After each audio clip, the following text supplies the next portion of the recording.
Ja, vielen Dank. Dankeschön. Hört man uns Und auch kiitos. ganz hinten? Well, I hope everybody hears us. It's a little full in the room. There's some more people than we originally expected. Anyway, welcome everybody to our presentation about Tell Me More, emotional storytelling and content marketing in tourism. So we would say hi and hello and like to briefly introduce ourselves and tell you what we do. Well, I'm Jyrki Oksanen and I'm working for Visit Finland, the Finnish tourism organizations.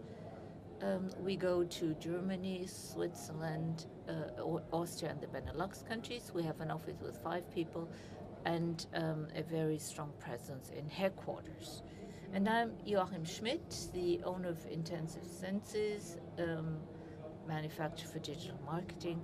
This was already said by the moderator. So what we do briefly is we create websites, emotional storytelling is one of our features, social media marketing, and workshops for tourism people in tourism. We also have open workshops with our social media academy for tourism.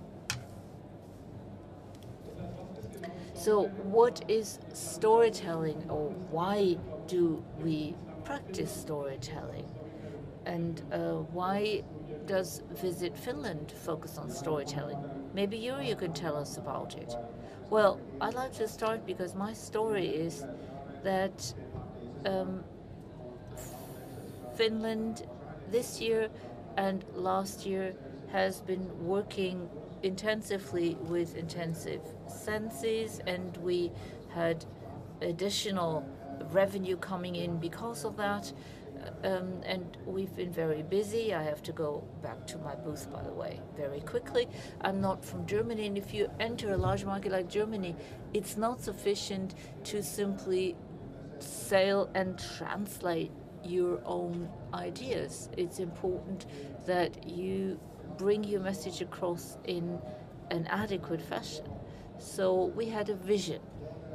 We had to activate bloggers and people visiting Finland and give them their own channel.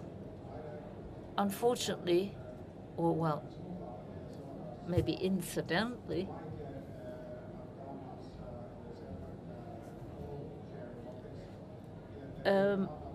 Mike worked in the same co-sharing office here in Berlin when we worked here, and this is how we got to know the company and started working with them.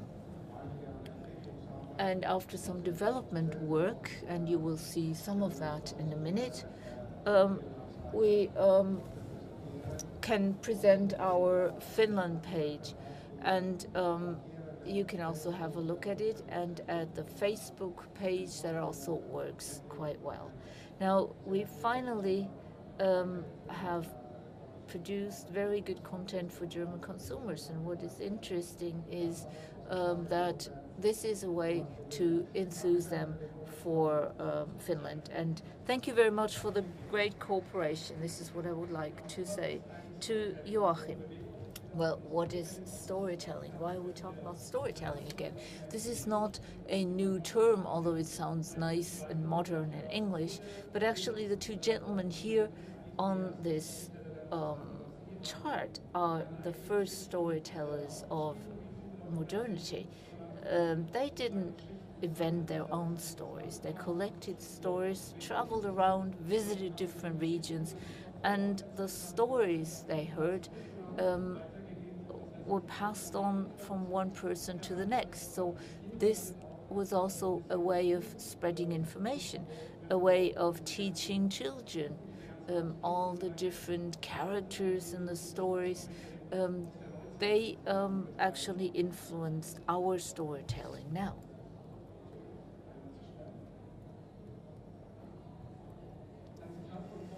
This is a quote by Jorge Bucay. He said, "A story is a bridge that directly leads to emotions." So with emotions, I put in a story, I can reach people in a much better way than by simply giving them the dry facts of opening hours and price tags. So I can take them on a journey. And when you go on a journey, you have a story to tell. So this gives proof that storytelling has an impact. And you probably know it too. If you look at this view here, like this view in Finland, then you take a picture with your mobile, you write on Instagram or you post it on Facebook. And you can really tell a story about a destination. And if people look for destinations through Google, these stories can also give them additional information. General information about hotels and opening hours of cafes, they can be spread through other platforms, but telling stories is a much nicer way of communicating. So storytelling is a way to convey values and not advertising. So in storytelling, we consciously do not advertise very bluntly. What is important is that the story can be personalized. So you cannot take simply a blueprint of a story that worked well. You have to look at your target group, the topics you want to tell about, etc. So you have to see what the product is like. When I talk about a destination, I would like to look at the products I can tell a story about. Do I have people who already offer me a story? What is good in tourism is that you actually can find stories everywhere.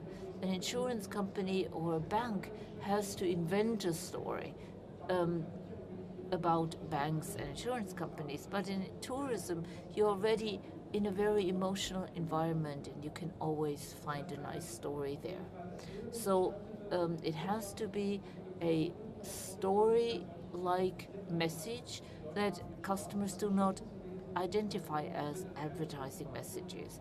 They like to hear more about stories and read stories like in Grimm's fairy tales. So in principle, storytelling is what they come for, and they get additional messages in the story. And I can use tools from Facebook and other channels. Text, photos, videos, sounds can be combined in a way depending on the story. Or I can also have a story expressed in one medium, and then I hear some sounds, then I see a video, and it can all communicate the theme in different ways. So the principle that we remember things much more easily if they are wrapped in a story is this typical story of a person who can remember all kinds of numbers. They usually remember things because they combine elements they want to remember with a story. And when people hear a story, they remember the dry figures like opening hours, etc., much more easily. But why do we come up with storytelling now? It's not a new story. It's not a new experience. It is complicated. Nowadays, we get overwhelmed by messages. Here at the trade show, you see it too. You have banners, you have images, and everything is really saturating your senses. And what's happening on Times Square can also be experienced on the internet. It's getting increasingly complicated, and it's getting increasingly difficult to reach people with normal advertising channels because they get blinded by websites. For example, in Spiegel Online, you know where the banners are and you simply ignore them. And people have unlimited access to knowledge. With a smartphone, they get more information. They can look through the internet, even on their television set. So information is available everywhere, and people really selectively choose what information they want. So people also consciously decide against advertising. They only want the content they're interested in. And in tourism advertising, if you have a newspaper ad, for example, you do not always reach people who are in the process of booking a trip. The opposite is pull marketing, where people are doing something already, they will get additional information. And the new technologies make it possible. And they have to also offer storytelling. People put these stickers on their mailboxes, no advertising, please. And thus I have to enter the mindset of people in a different way, not by obvious advertising. Classic advertising formats are losing importance. Banners, pop-ups, adverts, people now know where they are, and that is why they ignore them. Google regularly changes the color of AdWords and their position, so people do not become blind vis-a-vis this type of advertising. So people's expectation regarding advertising have changed. Push marketing has become obsolete. People no longer function in this way.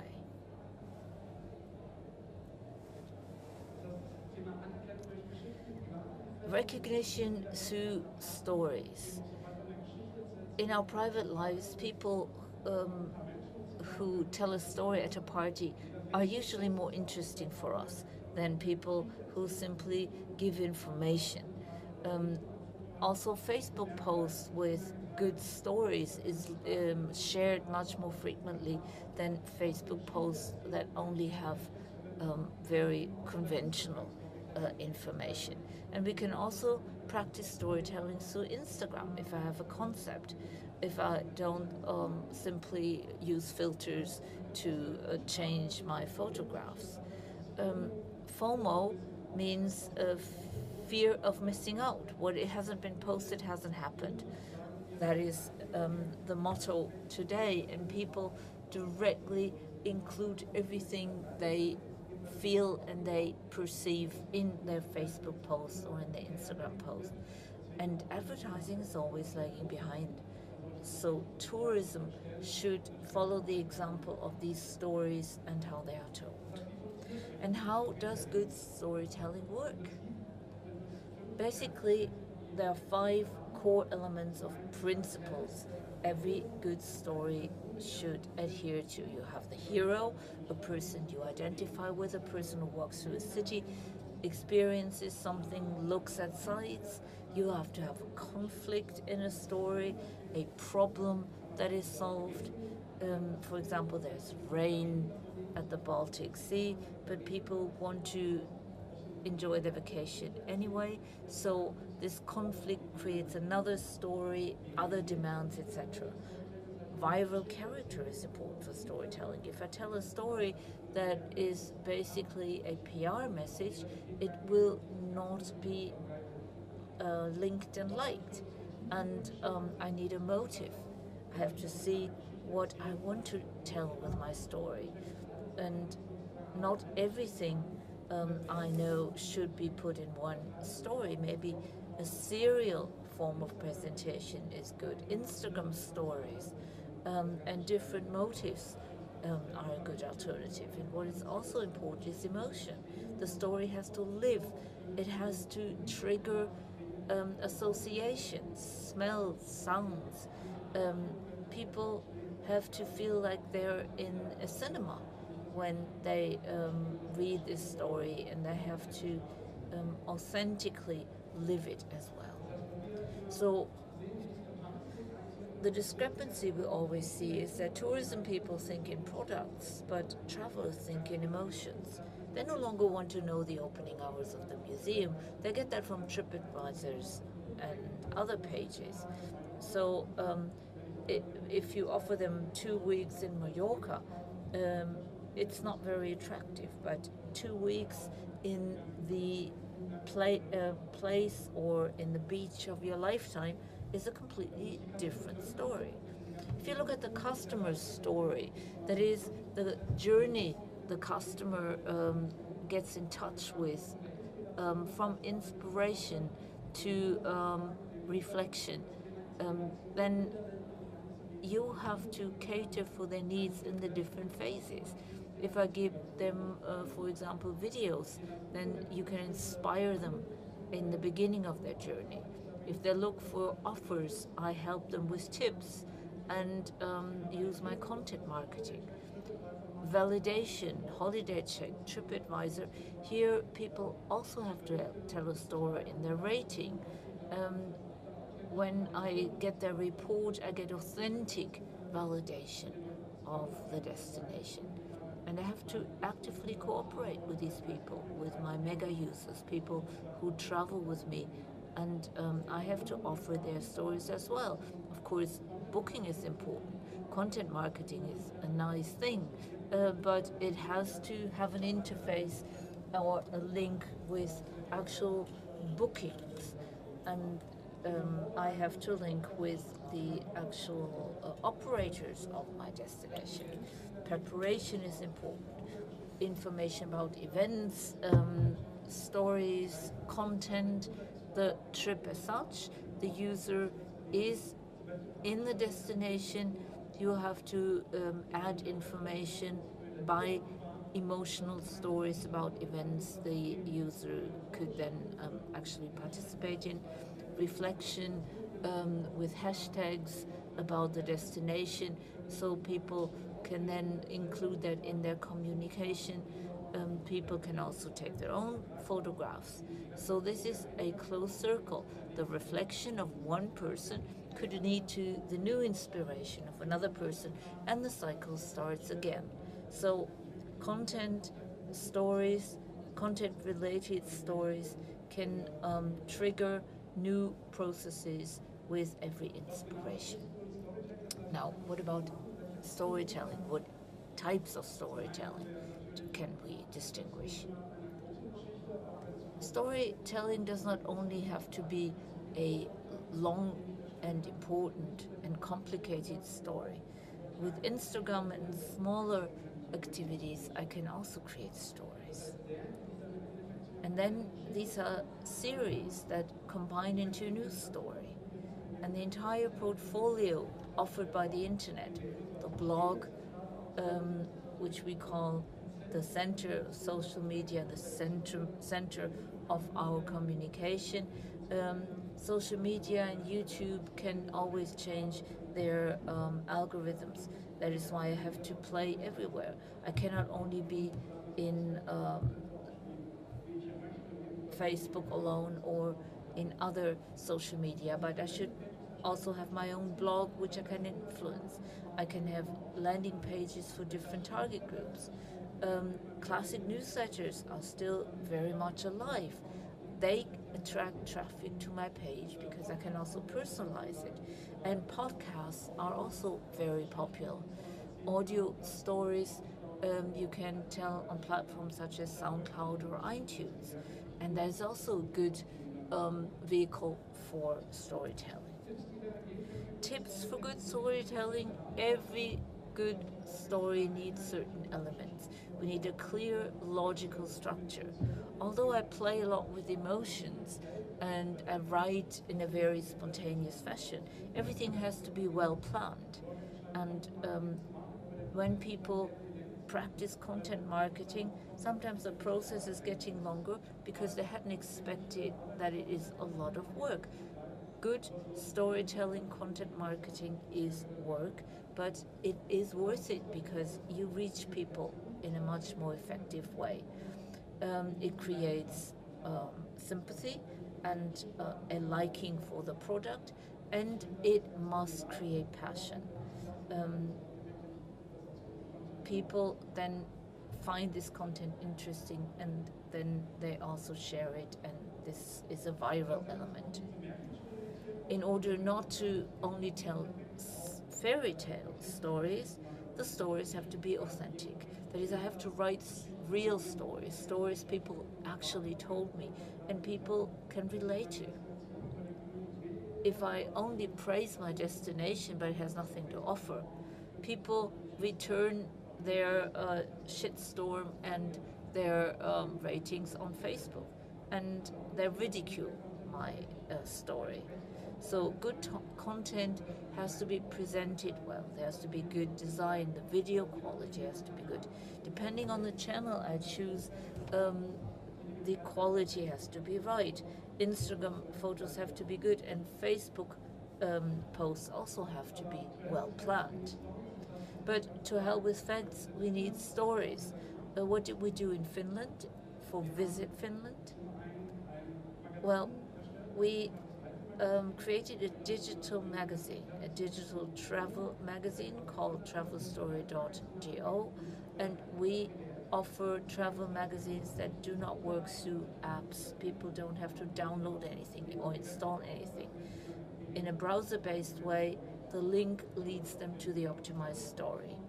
We received the Travel Award for the best website just recently. So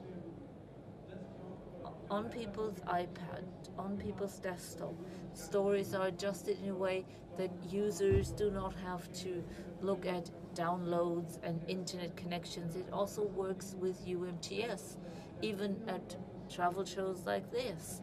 So you can try it out. It all works as follows. I have a landing page. The landing page is what you see here. And if you click through it, you see lots of different stories. You can select the story you want to read. It's a monothematic structure.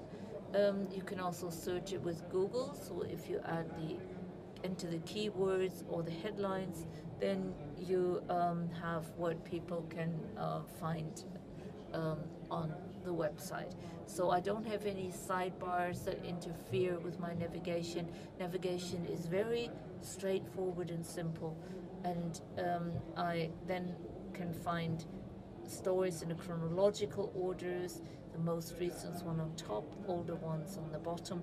So there's also a dynamic content management behind it. And with our Finland page, we point that out to people. What is very important also is the authors, and you should also consider that, particularly if you have a story, it should look authentic. So you should present who wrote it, and that makes it authentic. So we work with journalists, with travel bloggers, with people who have already written for Visit Finland in the past, new people. You can also apply to become a blogger if you like Finland or like to write about Finland. So we consciously also look for content on Finland, and we never have any fear to add additional content on the platform. Of course, we centrally manage all this.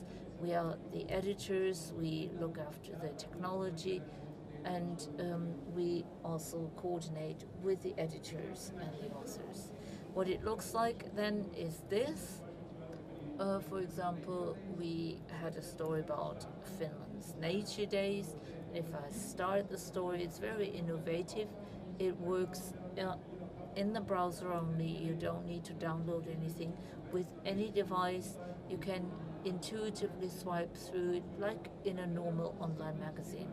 And I can enlarge images, I can only read the story, and the content is so dynamic, it looks differently on every single device. So the size of the image and the place of the text is fixed, but it adjusts to the device in an optimum fashion. And we also use white spaces. We don't have any banners, any booking engines. And if I go to the menu, I can get additional information and other stories, and also share my stories in social networks. So you should also use different topics, stereotypes about Finland, snow, sauna, reindeer. That's not all. There might also be other stories. For example, persons making gin that makes you perceive Finland in a completely different fashion.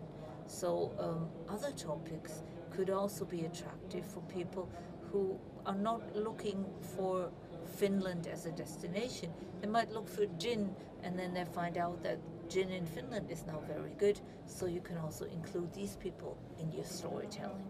What we also did, we created a Facebook page for Dein Finnland, and once you have the content for the website, you also have to advertise for it through paid channels and your own channels. And this is our own channel.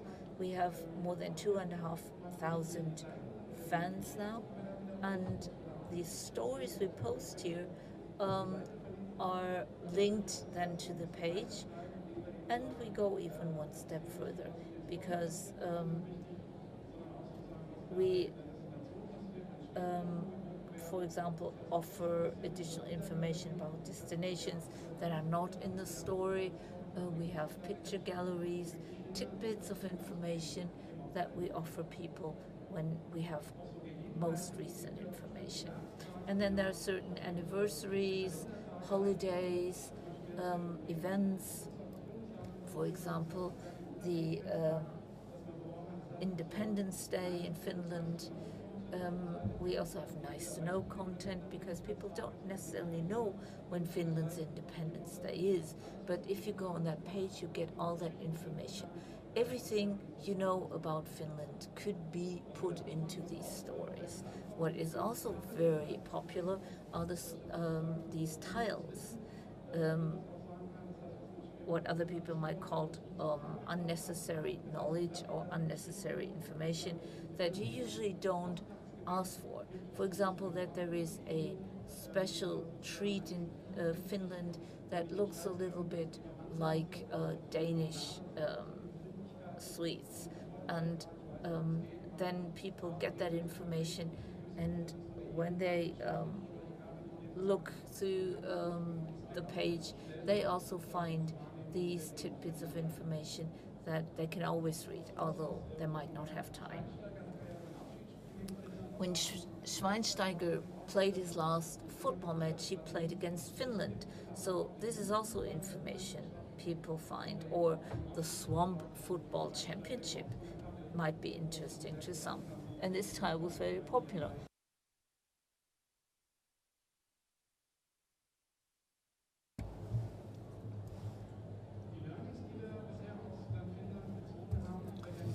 The learnings from Dein Finnland is what we would like to convey further. You can convey some of the basics to other projects. Don't only focus on a single target group, not only on the people who go on a skiing trip or the people who go on a hiking trip. The mix is important, and pull marketing is also important. Users are looking for certain things, and they immediately get information what stories might be interesting for them. So offer complete content, but the user can decide what he or she wants to read. So don't do 10 blogs, but have the content on one platform, but in a mix. And if you explicitly say who the author of a piece is, you make it much more personal. So people get the feeling that they know somebody who's been there and who's experienced something there. They also notice that authors have different styles. You don't only have one style for all the stories. And then users can also develop a preference for a certain style and specific authors and stories. And do not only look at the landscapes, you can also tell anecdotes about people in villages or in locations. And there are sometimes stories the users know that, so you should also listen to them. And seeding is important. You have to control the content. You have to use your own media, earned media, and also paid media in the right mix. And they're important for the range of your ad.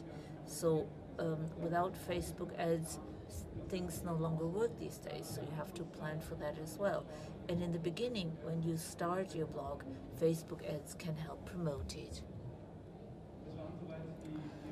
so much for our learnings. I brought you another goodie when it comes to content marketing. I already mentioned that there are certain events or calendar days or holidays. Last year there was the Facebook Day, yesterday was a day of healthy nerves. So all year you have certain calendar content that you can already put into your editor's plan. Also, trade fairs could be included, and we offer all that on cpintensivesenses.com, and we give you a content planner template that you can use for your individualized blogs. And we're also available for questions outside. You can also contact us through the social channels here or in Finland. Thank you very much for your attention. Danke, Joachim.